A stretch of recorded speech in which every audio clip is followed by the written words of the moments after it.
50, 45. There goes Davis. Oh, my God. Davis is going to run it all the way back. Auburn's going to win the football game. Auburn's going to win the football game. He ran the missed field goal back. He ran it back 109 yards. They're not going to keep him off the field tonight. Holy cow. Oh, my God. Auburn wins. Auburn has won the Iron Bowl. Auburn has won the Iron Bowl in the most unbelievable fashion you will ever see.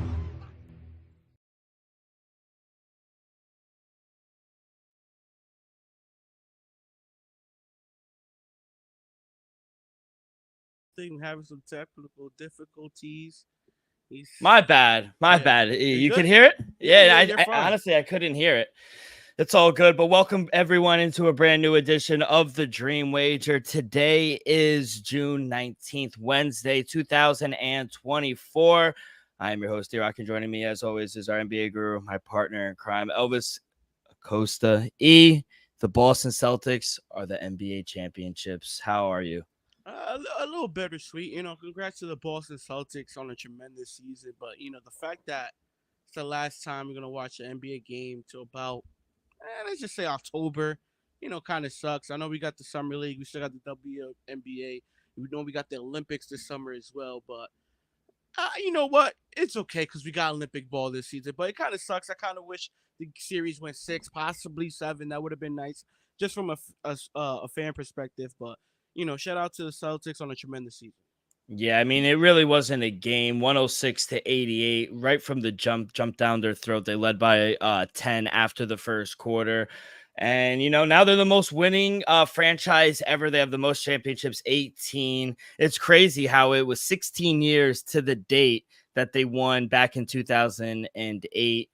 June 17th, 2008. They won yesterday, June 17th, 2024. So it's been an incredible run. I'm not going to be as happy as Celtic fans because I hate them, but I am happy for Kristaps Porzingis. KP's my guy.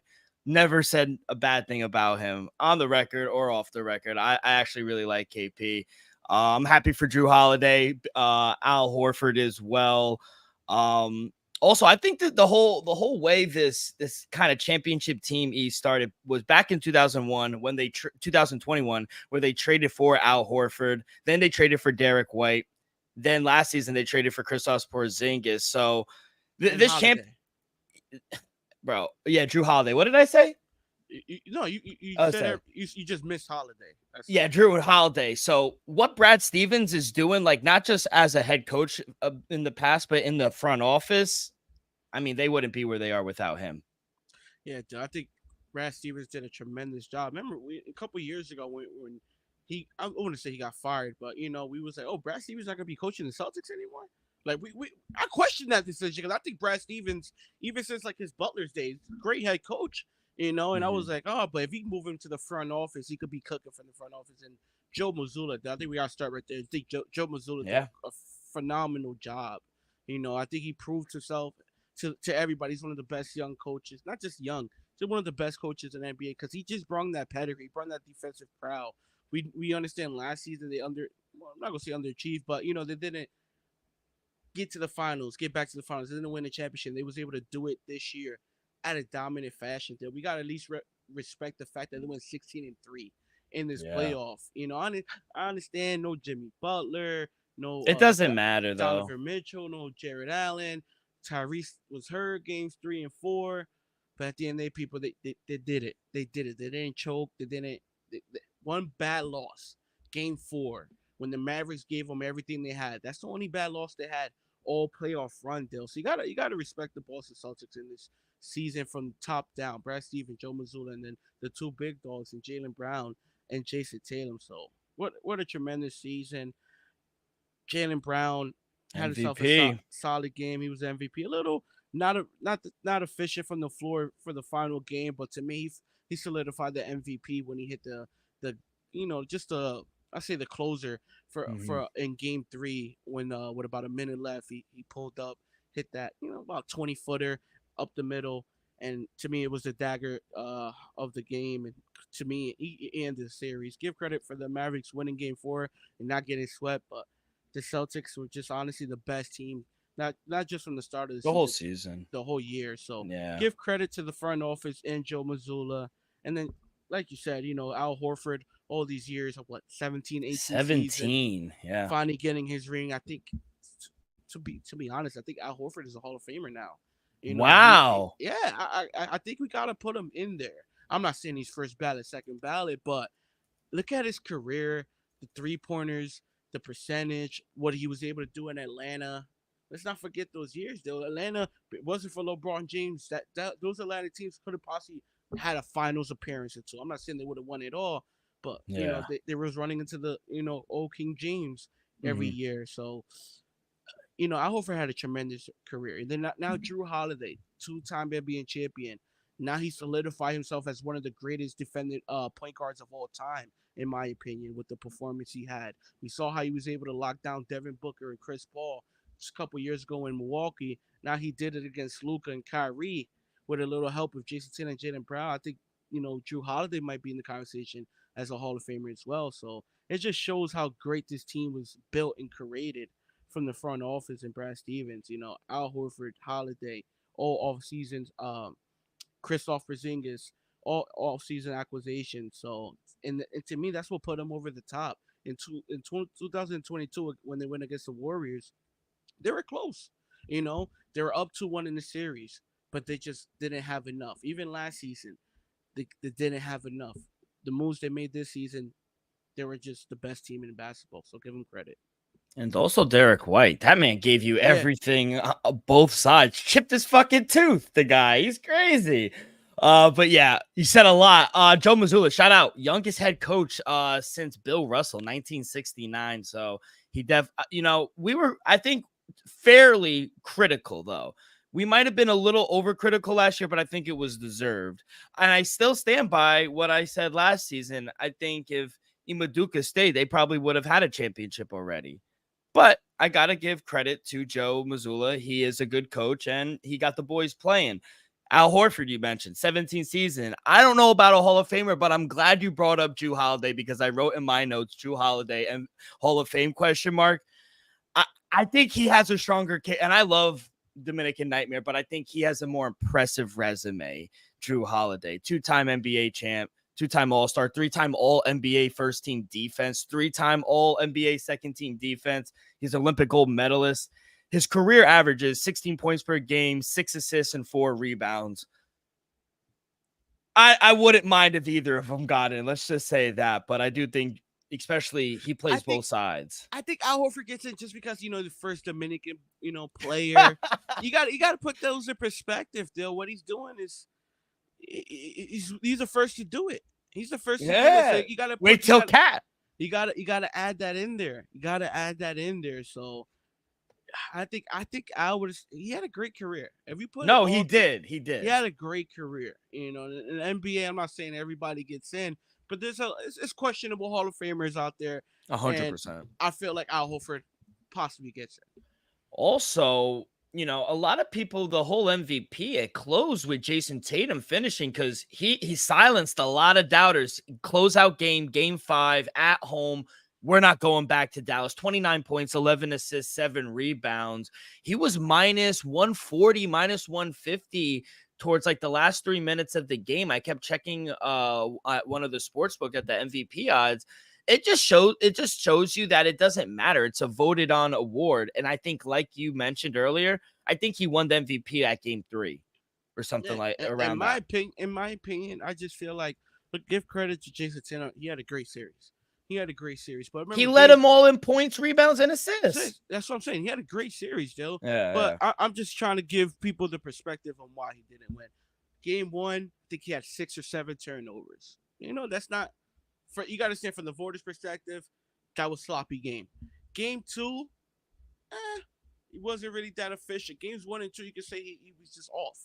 We could both agree, and a lot of people out there agree. Jason Tatum was just off his game a little bit, while Jaylen Brown were playing great and at a high level on both sides of the ball. Remember, game 1 and 2, he was picking Luka apart. How many steals you saw when he just got a steal and dunked the ball? Especially games 1 and 2. How many blocks did Jaylen Brown have between games 1 and 2 and 3? You got to put that in perspective, Dale. And then in my opinion, he won it when he hit that jumper in Game 3, the dagger in Game 3 on the road. So I feel like it was Jaylen Brown award to lose, in my opinion, especially after how the first 3 games went. But games 4 and 5, Jason Tatum was to play better. He played better out of the two, but I gotta give Jaylen Brown credit for the first 3 games of the series. 3 out of 5 games, Jaylen Brown played better, in my opinion. So Yeah. to me, he deserved to win the MVP just because he played high level at both sides. But if Jason Tatum would have won, I wouldn't been mad at it. To me, No. he averaged double digit rebounds in the series. He was up there in assists. I think he averaged 6 or 7 assists, and I'm pretty sure he averaged what, like 25 points, 24 points, something Yeah. like that. Brown averaged like 21 or 22. I just feel like Jaylen Brown was just a little more impactful and consistent throughout the series. That's all. Jason Tatum just had an couple off nights, game 1 and 2. And Let me ask you, because the morning after, a lot of people said, Jason, they were throwing these narratives around, which I just hated. And I feel like us as part of the media has to do a better job. Like, we're talking about, oh, did you see Jason Tatum wasn't clapping he was extremely happy for he was smiling, man. you saw him clapping for his teammate. They were in this together. Like, it's been 7 years. I think it's 106 or 108 games until they finally did it. What's everyone going to say now? And I'm a Knicks fan saying this. I fucking despise the Celtics, but you got to give credit where it's due. And I hate the narrative. These people, Jason Tatum didn't want the MVP. They don't give a shit about that. They just wanted to win a championship. So all these people that throw out the narrative like, oh, Jason Tatum was kind of envious. No, he wasn't. He gave him his flowers. So, yeah, I just saw that. I don't know if that brushed up on your timeline, but Well, to be honest, I didn't see it because I saw the celebration myself when he got announced the MVP. Jason Tatum the camera went right to Jason Tatum, yeah, right after Jaylen Brown, and that boy was happy. That boy he was couldn't have happy. been So more happy, honestly. it's just people out there. I think they're just doing it for clicks and Clicks, yeah. It gets me riled up, which it shouldn't. But I think on the other side now, we got to give credit to the Mavs because I know it might have not been the most competitive NBA finals in recent history, but they won 16 of their last 20 games. They took down 3 higher seeds that everyone counted them out in. They went from missing the playoffs last season to the NBA finals. Luka and Kyrie have basically established themselves as the best duo, if not the best duo in the NBA. So they're moving in the right direction. Would you agree? Yeah, absolutely. I think the Mavericks are just all-star caliber player away. Let's see what they're able to do with free agents. Let's just throw a couple names out there. If somehow the Dallas Mavericks are able to sign Paul George, I think they'll be right back in this conversation next year. Let's just say they're able to sign DeMar DeRozan. I think they'll be in the same conversation next year. So it all depends. To me, they're just a player away for being right back in the finals. Though Luka Doncic, he might be better. Kyrie, I don't see Kyrie slowing down. Derek Lively, he might be a little better next year. So it all depends who are they able to keep. I know PJ, he's under contract, and Derek Jones Jr., he's a free agent after this season. Maybe there's a team out there that's gonna throw Derek Jones Jr.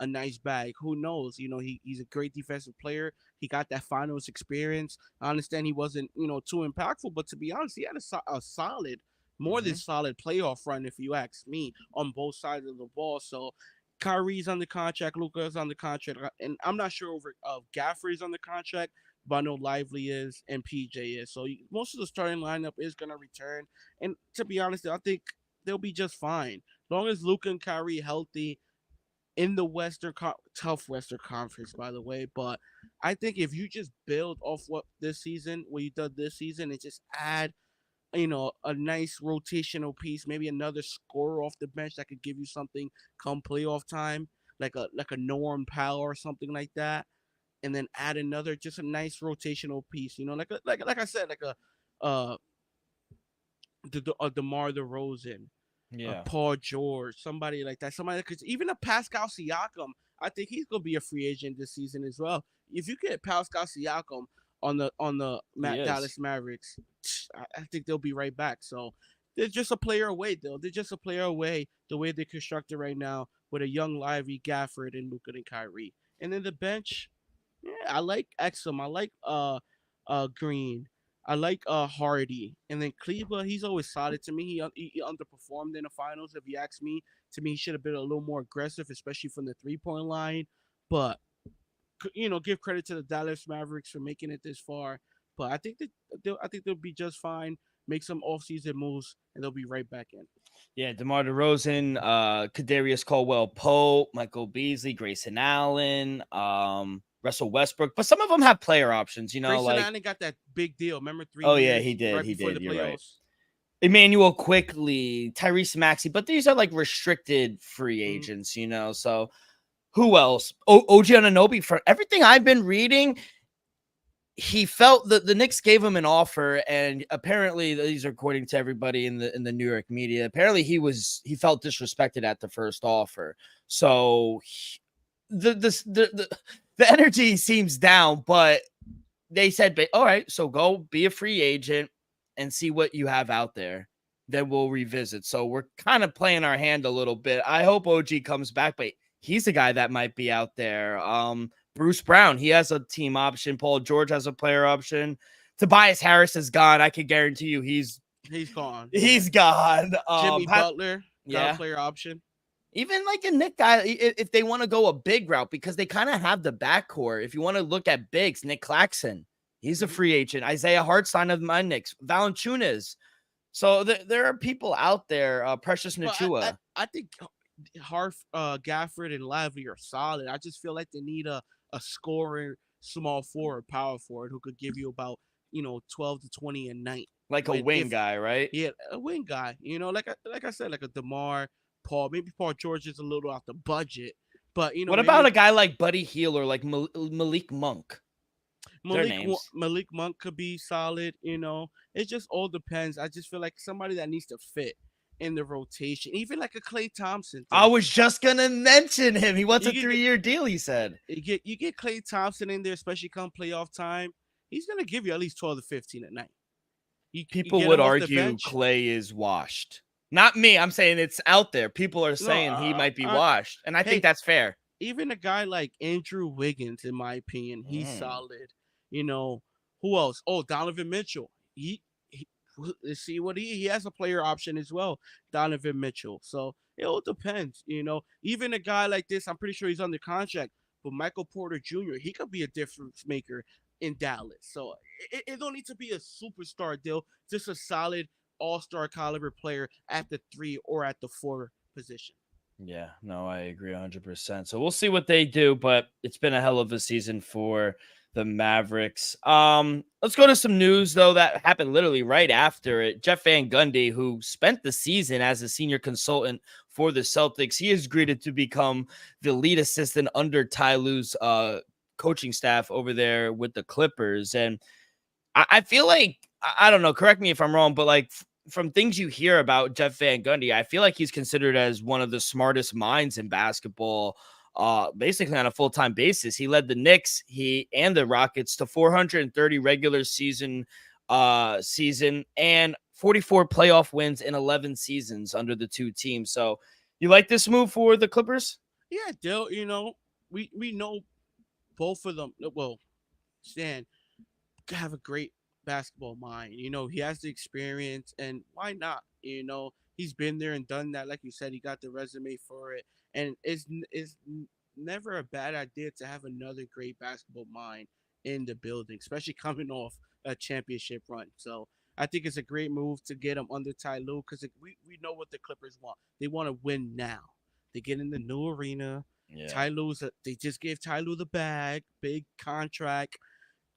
Kawhi Leonard. We saw Kawhi Leonard. He got a new haircut. Let's see what he's going to do. I think he also has a player option. No, I think he's under contract. Kawhi's under contract. But we know they got to find a way to sign Paul George.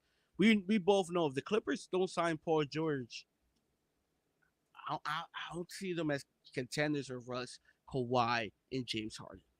Yeah, should be very interesting. But I think it is a very good move. No news in the NFL. The viral video of the FaceTime between new quarterback Jalen Daniels of the Commanders and Brandon Ayuk. They played together at Arizona State, so they are boys. And you could definitely hear it. Jalen Daniels is like, yo, like, what's going on? And he's kind of like laughing, and Brandon Ayuk goes, "Yo, they told me they don't want me." I mean, you're Brandon. No, I'm not trying to, top you off, right? Pause, but like, bro, you're Brandon Ayuk. People want you. You know what I mean? So I don't know if that's accurate. I just don't think they want him at his asking price. What do you think? Same. I just feel like they want you. Trust me, every team in the NFL Yeah. will want Brandon Ayuk. But is Brandon Ayuk asking, let's just say, for example, he's asking for about a little less. Let's just say $10 to $15 million less than Justin Jefferson. Okay, Brandon Ayuk, not too many teams are going to want you at that number. Yeah. But Michael Pittman Jr. number, 3 years 75. Even like with Jaden Wild, who got I think 3 years 80 something, something in that range. Yes, absolutely. But it all depends what he wants. Is it a 3 year deal? Is it a 5 year deal? Is it 100 million fully guaranteed? Is it 80 million guaranteed? It all depends. What a team is willing to give and what the player and his representative want. So I think Brandon Ayuk is definitely a top 10ish wide receiver in my opinion, and he's the healthier of the pair between him and Deebo Samuels as of late. Past 2-3 seasons, he's been more consistent in my opinion on the field, just being able to stay on the field. Brandon Ayuk wise, so it is the 49ers.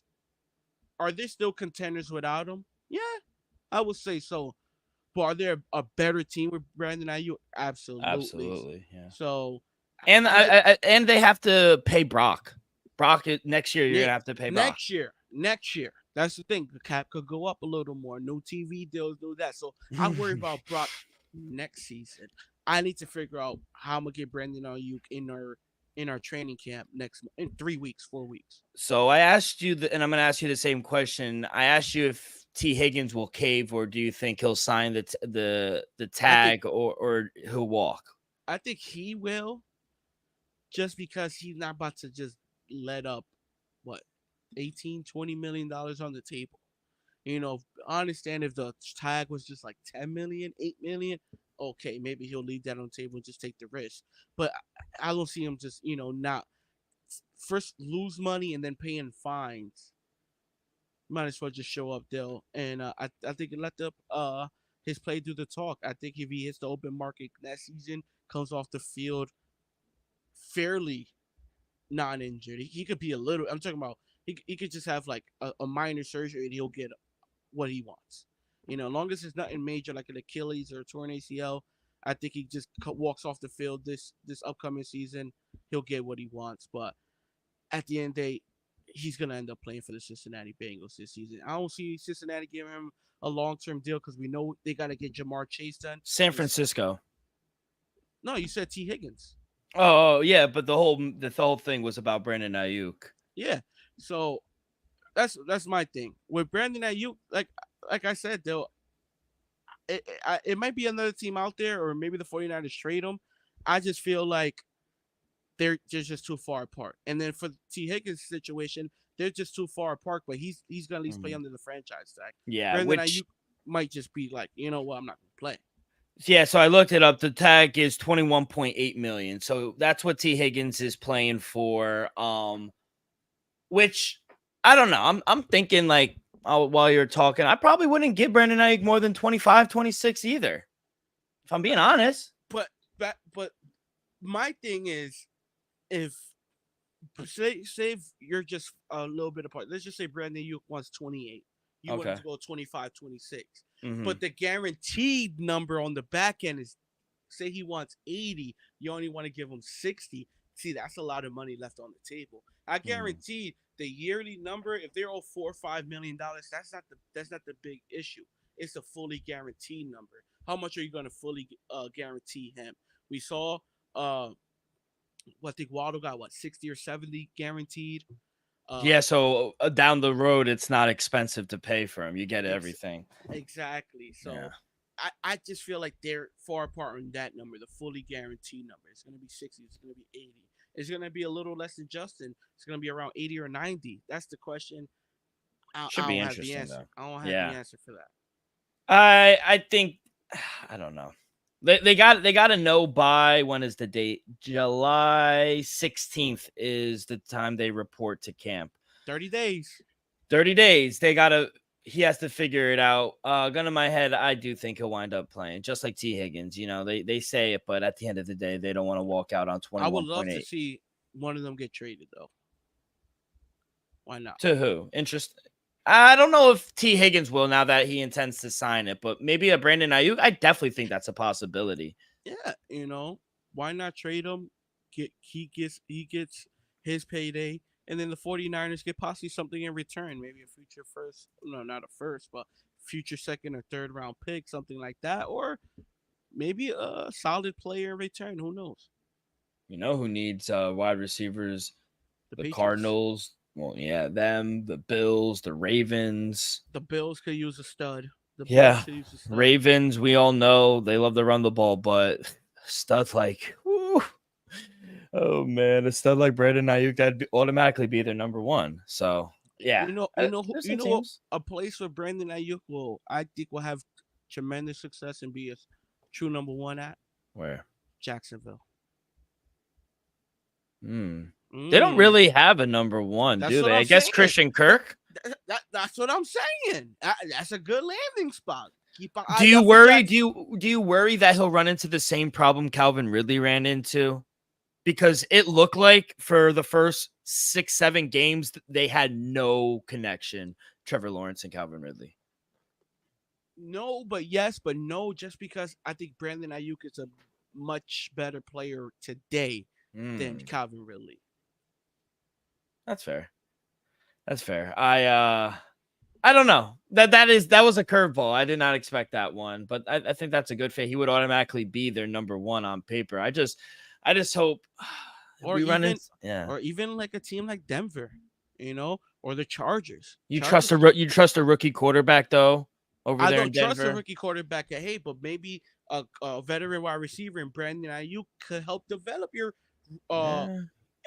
It might be Zach. It might be Zach. He not getting it over Bo Nix. That's my guy. But all seriousness, Brandon Ayuk could help the development of a Bo Nix or even the development of Zach Wilson. He could hurry that up. So I just feel like if the team don't get done, even Washington, who knows? Oh, him and Scary Terry get together. He was on FaceTime with the quarterback there. Who knows? But if he's able to find his way into Washington, dude, that'll be a pretty good wide receiver duo. I'll tell you that. This is getting me jacked up talking football, man. We're like 3 weeks away from 2-a-days.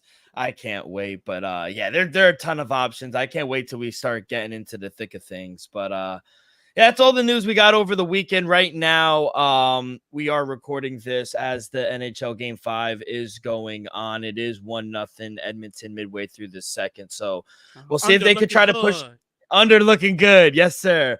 And also they're looking for to push it all the way back to Edmonton. That's a hell of a flight, kid. After a 3.5-hour game or so in the middle of the night, 8-hour flight to Edmonton. I don't want to do that. So they're trying to close it out. But before we get to the picks, only baseball. We got about a 15th game slate here on Wednesday. But before we get to that, a quick word from our sponsor. We are brought to you each and every episode by Viva Tequila Seltzer, the most refreshing hard seltzer on the market, hands down. It's no wonder why Viva was voted number 1 hard seltzer in the world by San Francisco World Spirit Competition. With only 88 calories, 0 carbs, 0 sugar, and a light 4.5 ABV, Viva is the perfect drink for your post-game celebration, as it was created with that active lifestyle in mind. We forever tequila seltzer because flavor is the spice of life, and we like our drinks with just a kick, just like how we like our lives. Whether it's Huckleberry playing a round of golf or an elderberry watching the NHL Stanley Cup Finals, it doesn't matter. Our favorites pair perfectly with that Artisanal Blanco tequila for that subtle and refreshing drink. Our belief here at the Dream Wager and at Viva is to live long, live well, and live it up. All right, kid, let's get to it. Let's get to these baseball players. Like I said, we got a 15-game slate. Got some day baseball as well, which, I think everything is better when we have some day baseball action. We will start in Atlanta, 12:20 Eastern. Renando Lopez going against Cy Young candidate Tariq Skubal. -130 for the home Braves, +110 for the Tigers. Over under is at 7.5. Tariq Skubal is the favorite to come out of the American League as Cy Young. About I would say a little over a quarter of a way of the season. He is favored to go to win the Cy Young deal, but guess what? Early start, give me the Atlanta Braves on the money line. You know, I'm going with Robin Lopez on the mound. I also lean the under as well. I feel like both pitchers could honestly have a nice outing. But I'm gonna go with Atlanta at home in this situation, Dill. I love Schoolboy. He's been performing all year. Great. Detroit even plays much better when he's on the mound for some reason. But I'm gonna take Atlanta at home -130 on the money line. Yeah, I'm gonna go the other way. I just think there's too much value here with the Tigers. +110. I feel like whenever Scooble's on the mound, they have a chance. I also feel like we're gonna get a really good bounce back spot for him. You know, he probably had one of the worst outings in his last start on the road. He gave up 4 runs on in 6 innings in a loss to the Astros. But you know, I do worry. Braves hit lefties pretty well, but you know, I just don't expect Skubal to have a back-to-back poor start. He always bounces back. So maybe you don't want to back him full game, first 5 plus a half, but I'd look first 5 plus a half. I look full game money line. I like the Tigers here. Let's go to the next game. We will go to Pittsburgh. Pirates hosting the Cincinnati Reds. Pirates -116 at home, -102 for the Reds. Hunter Green going for the Reds and Mitch Keller going for the Buccos. Over under is at 8. I'm going to take the Pirates here. This is one of my favorite plays for the Wednesday slate. I know all the hype around this Pirate team is been toward the rookie Paul Skeens, excuse me, and rightfully so. But Mitch Keller, I feel like he's been one of, if not the best pitcher for the Pittsburgh Pirates this season, and he's the main reason I like him. He's been great at home, 2.79 ERA, 12 runs in 38 innings. Pirates, they've won his last 3 starts at home. You know, he hasn't allowed more than 1 run in any of those 3 starts. And, you know, Reds, they coming into this game, losers of 3 straight. They don't play well on the road. I just think this is a good spot for the Pirates, so I'm going to take them on the money line, -116. I like it there. I ended up staying away from this game. If you want, could just move along to my next game if you want to ping pong or if you want to. Yeah, what do you got? Next game for me, 6:40 start. The Mariners, kind of hot Mariners taking on the Cleveland Guardians. Over under sitting at what 8. Guardians are laying -125 at home. Yo, give me the dog of the day. Give me the Mariners +105 on the money line. As of right now, they're +110. Still like it. They got Wu on the mound. I just feel like with Wu, Mariners, I love how they're playing as of late. To me, it's finally playing like the team that me and you both expected. The team we both expected to win the division. I like what I've been seeing as of late. Honestly, the Guardians been one of the best teams all season long. But guess what? I'm gonna take the Mariners on the road. Give me the dog of the day +105 on the road. I love it, kid. I like the Mariners as well, +110. He just continues to impress me. I feel like Brandon Will. Every time he's out there, he's been solid. They've won all 6 of his starts. He's only given up 3 runs in 18 innings on the road, 0 walks, 6+ strikeouts on the road in 2 of the 3. So, I mean, I don't know about you guys, but I feel like I like backing the Guardians against lefties. They aren't the best against righties. I think this is a good spot. So +110 for the Mariners, first place Mariners as well. I like that play as well. We do have the return of Garrett Cole. Do you have anything in this Yankee-Oriole game? Should be a good game. To be honest, I think we got to take the Orioles. Wow. +145.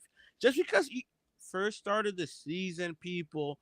I understand he looked good at his rehabs in AA, AAA. I understand that. Garrett Cole, when he's on, one of the best pitchers in all of baseball. All respect to Garrett Cole. But first game back, it's gonna be a scorcher deal, 90+. Yeah, should be in the Bronx. I just feel like it's a small chance he could get. You could give up hard contact. Let's just say that. So I think with Baltimore, I think they're live tomorrow. It's just Garrett Cole's first start. It wouldn't shock me if he gets roughed up a little bit. Also, wouldn't shock me if he goes 6 6 innings solid, and a couple of strikeouts and throws a gem. So it wouldn't shock me either. But I think first game of the season, you can't ask too much from him. Yeah, no, I like that play. I honestly was maybe gonna go with an under in that play around 9. Yankees are an under team, so I was looking at that, but I just kind of want to see Garrett Cole before I start backing him. Mm-hmm. So I don't. I love actually faded him. Let's go to the hottest team in baseball, the New York Mets. They're on the road, preferably so. Thankfully, they're on the road against Andrew Heaney and the Rangers, -110 short favorites at home for the Rangers. Sean Manaea going for the Mets, -106. Over under is at 8.5. Kid, I mean, I honestly can't believe how well they've been playing. I'm actually surprised. I really didn't expect this to happen. 8-2 in their last 10. They've won 6 in a row since Grimace threw out the first pitch. So they're up right now. They're about to be 9 out of their last 10, 7 in a row. They're beating the Rangers tonight. Who am I to fade this team right now? To be honest, I think they're a better team than the Rangers, who struggle at home to begin with. And I talk about this all the time, but the amount of runs the Mets score on the road compared to at home, just 3.8 runs they score. On the road, they lead the league on the road, 5.65 on the road. They just put up 14 runs in game 1 of the series. I mean, I just can't get in front of the Mets right now. And I think we have to give credit to Francisco Alvarez. Since coming back, 17-1 with them straight up when he starts and finishes behind the plate. So JD Martinez, legend. He got National League Player of the Week. He batted .450 last week, 3 doubles, 3 home runs, 9 ribbies. The Mets went 5-1 last. Yeah, he had a walk-off as well. Kid, I got to take the Mets. They should be favorite here. I agree. I'm staying away from the side. Dill, rarely go this way. People listening, our loyal listeners, fade if you want to. But give me the under 9, -115. I caught the 9, Dill. I understand the Mets go on the road, but the Rangers, I'm starting to fall off from Dill. I'm starting to fall off. They might be like Toronto, Dill. Might just start giving up on the Rangers. They're not what they once was. I'm starting to admit that. I'm starting to realize that. Give me the under 9, and I take a sprinkle on the Mets on the money line. Elvis, you can't make this shit up. While I'm talking, I just get an update. I know. 5-2. No, not that. The Mets are blowing the lead 5-2. They just hit a home run. You can't make this shit up. And I know I saw Edmonton as well, 3-0. Midway through the second, they are scoring at a rapid rate, kid. One more play for me. I am gonna go to. I wanted to ask your opinion also on this because they've kind of got hit by the injury bug a little bit up until we're about 3 weeks left until All-Star break. We're almost halfway through the season, excuse me. But Yamamoto is out. Mookie Betts broke his left hand. He's out for 2 months. 8 weeks, yeah. So, thankfully they have an 8.5 game lead, and I don't think, they're going to blow it. But, sitting here right now, they're over a $2 favorite on the road against Colorado with Bobby Miller on the mound, Ryan Faulkner, over-under is at 11. Before you give me your thoughts on the game, do you worry about this team moving forward and kind of having to close out the first half of the season on a strong note, right? Not really, Dill. Just because at the end, it's an experienced ball club. This team has been majority of this team has been there and done that.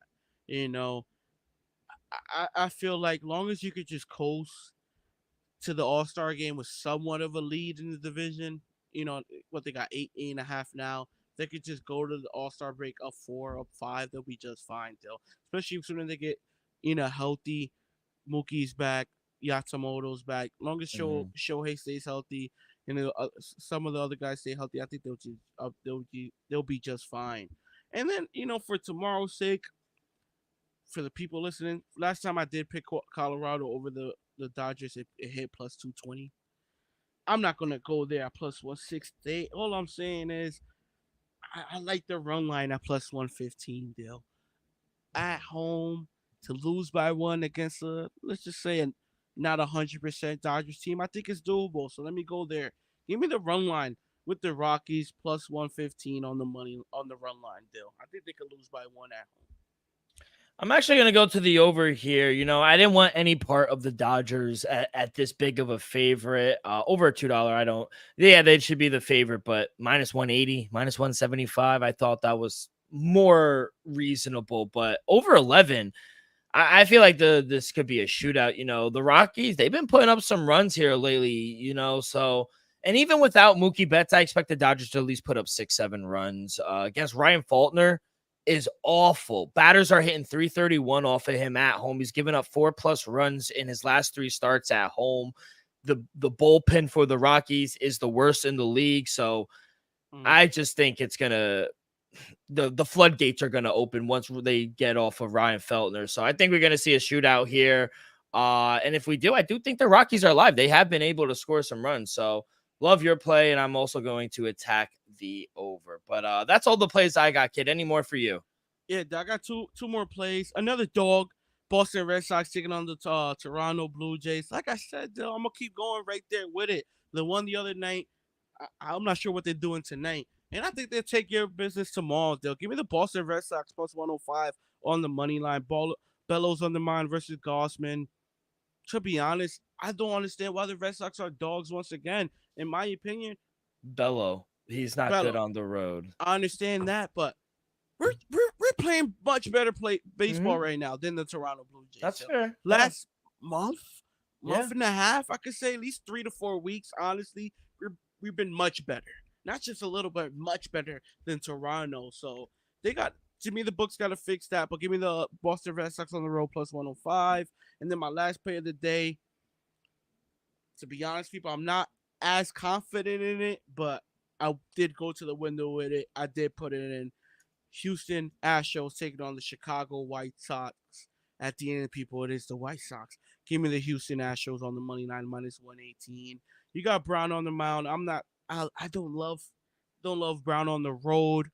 But at the end, it is the White Sox, people. Give me Houston on the money line. Yeah, so a lot went on. So when you were talking, Tyler O'Neill hit a home run. It's 3-3 Boston and Toronto. It's 3-3 in the top of the 8th. Florida just scored its 3-1. 13 minutes left in the second period. The kid's gone. Matter of 20 minutes on the pod, people. You see how things can never go well for your boy in the NHL? Yeah, it's not looking good here. But Boston is playing good. I get why they are the underdog. I think they should be closer? But Bello Gossman? It's Gossman. And Gossman hasn't been good. No, I agree. But I feel like we got it. I have to say it broke but I wanted to wait till we talk about baseball. It broke while we were recording. Willie Mays passed away peacefully today in his home, surrounded his family. He was born in 1931, 2-time MVP, 24-time All-Star. He was a 12-time Gold Glover, 2-time MVP. He won the World Series in 54. He was the Rookie of the Year in 51. He got into the Hall of Fame in 79. He is 6th all-time in home runs with 660, tied with Ken Griffey Jr. I mean, one of the greatest people ever. I mean, is very sad. I want to know how old he was when he passed away. 93. So very sad. What do you remember? Because I remember not watching him. I remember watching his highlights back with the San Francisco Giants. He even came with the Mets for a little. Yeah, what I saw, just old footage, Willie Mays was special. Definitely ahead of his time. Had the cannon. Was an elite hitter. One of the greatest of all time. It sucks that we didn't get to see him ever play, but we saw some highlights. Still, what I was able to see was special. Was part of a great Giants team, especially back in the day. Willie Mays was just special. Though. Honestly, I'm gonna watch some highlights tonight as well. But it's just what a legend. 93 lived a great life. What he was able to do for the game, for the sport. In the 50s at that, they'll make someone, and with the career and the numbers he was able to pull up, it's one of the greatest of all time, though. So, R.I.P. Willie Mays. R.I.P. Willie Mays. He won the batting title, which is the highest batting average recognized at the time. I mean, this guy was just a hitter, bro. So, very, very sad day. But like you said, he lived an amazing life, and if you want to go out, I mean, that's the way, surrounded by your family and friends peacefully at home. So yeah, RIP Willie Mays. But that's gonna do it, kid. You've been watching the Euros, a little soccer action, no? Now I'll tell you know what I've been watching. You know what I was watching before the pod deal? All seriousness, a little bit. I was watching the Connecticut Suns game. Oh wow. Yeah, versus the Sparks. WNBA. I love it, kid. A little bit. You know, yeah. I'm trying to get into it. You know, I'm gonna try to get into it. Come playoff time, I'm trying to have. You know what I'm saying? Bro, did you hear the report, like how viewed it was between Angel Reese and Caitlin Clark? Yeah, the most viewed game in 23 years. Yeah, it was insane. I'm trying to get the number of how many people actually. It Yeah, was 2.25 million. No, it was 20 something million, 30 million peak. I think an average view was like 20. No, I think you're right. You think you're right. No, I'm looking at it. It says the second WNBA meeting between Caitlin Clark and Angel Reed made history. 2.25 million viewers, most watched WNBA game in 23 years. Yeah, and it peaked at 3 million. Holy shit. I know I was watching that game, and she got a flagrant foul again, Angel Reese. Mm-hmm. Why she got to hit my girl? Why she got to hit Caitlin like that? One thing I could say is that was a basketball play. She did try to go for the block. Like you told me, two things could be true. Yes, it was a basketball play, but she did hit her head. No, absolutely. Like, you know, it's like at Musgrave. I'm not denying it. I'm not denying it. All I'm saying is she did try to go for the block. Yes, 100%. She just tried to send it to the 13th row. Exactly. You know, instead of just, you know. But all right, kid, enjoy your day. Enjoy the rest of your week. That is going to do it for this Wednesday edition of the Dream Wager. On behalf of our sponsor, Viva Tequila, Elvis, myself, make sure you guys follow along our social media, Twitter and Instagram at the Dream Wager. You guys can find all of our episodes if you missed one, wherever you listen to your podcast, Apple Podcast, Spotify, Stitcher.